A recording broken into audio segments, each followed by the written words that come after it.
On Monday, March 17th, St. Patrick's Day, the clergy of the diocese may well disappear. The Pied Piper of Hamelin will not have taken them away, nor will they likely have been raptured and gone to heaven.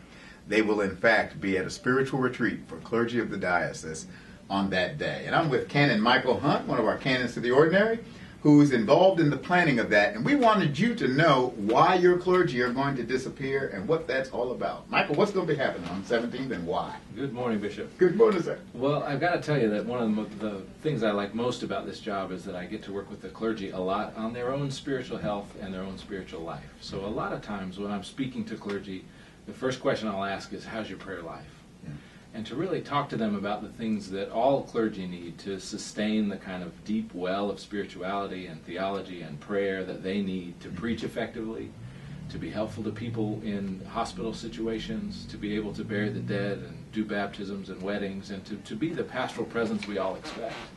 And one of the important pieces of that that's an ancient tradition going back centuries, literally, is for the clergy of the diocese to meet with their bishop in Lent before Holy Week in order to receive the oils of chrism and healing, and also to renew their ordination vows in the presence of their bishop. So you, as our bishop, you hold our vows as clergy, and we need to get together with you and prayerfully renew our vows to you.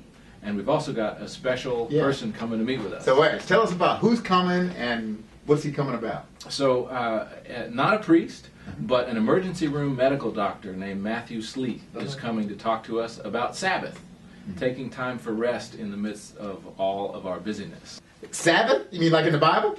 Right, like one of the big 10 commandments. Commandments, not options not or suggestions. Right. Okay. Because Sabbath is hard for me to observe. I've got 3 kids and a job, and you keep me running around the diocese quite a bit, and taking a whole 24-hour a day every week to just rest is not something that I'm familiar with as a person. But I read this book by Dr. Matthew Sleeth, who's an emergency room doctor, and literally for over a decade he and his wife have been practicing taking a full 24-hour period of Sabbath together with their family. And he's written a book about how you can do that. He's interviewed clergy about how they can do that. And so we're going to actually explore observing that one of the 10 commandments with the clergy of the diocese.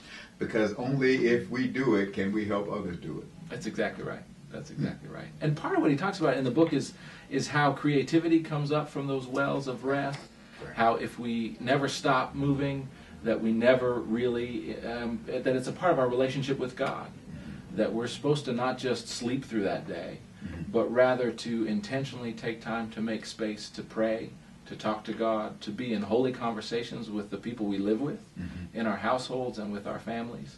And so one of the things that Dr. Sleeth said, he said, people are always asking me, what am I supposed to do on my Sabbath? I got 24 hours, what am I supposed to do? And he said, I've been wrestling with this whole idea because people think if I can't do anything, then I'm just wasting time. And so he said he finally has come down to the answer, which is, on your day off, do anything that you would do if this was your last day on earth. So the things that bring you life, the things that fill your soul, the things that remind you of God's goodness to you, the blessings that you've received, those are the things we ought to do on our Sabbath. This really is part of us helping clergy and both deacons and priests, but in particular those who have the cure of souls, to actually be doctors of the soul. That's exactly right. That's exactly. You've got to be healthy to help others be healthy. We don't need priests to be CEOs. No. We need them to be doctors of the soul. That's right. That's right. Well, my friends, so if your clergy disappear, which, well, they might, on March the 17th, this is why, so that they can be more able, effective, and faithful doctors of the soul. Thank you, Brother Michael. Thank you, sir. And God bless you, and keep the faith.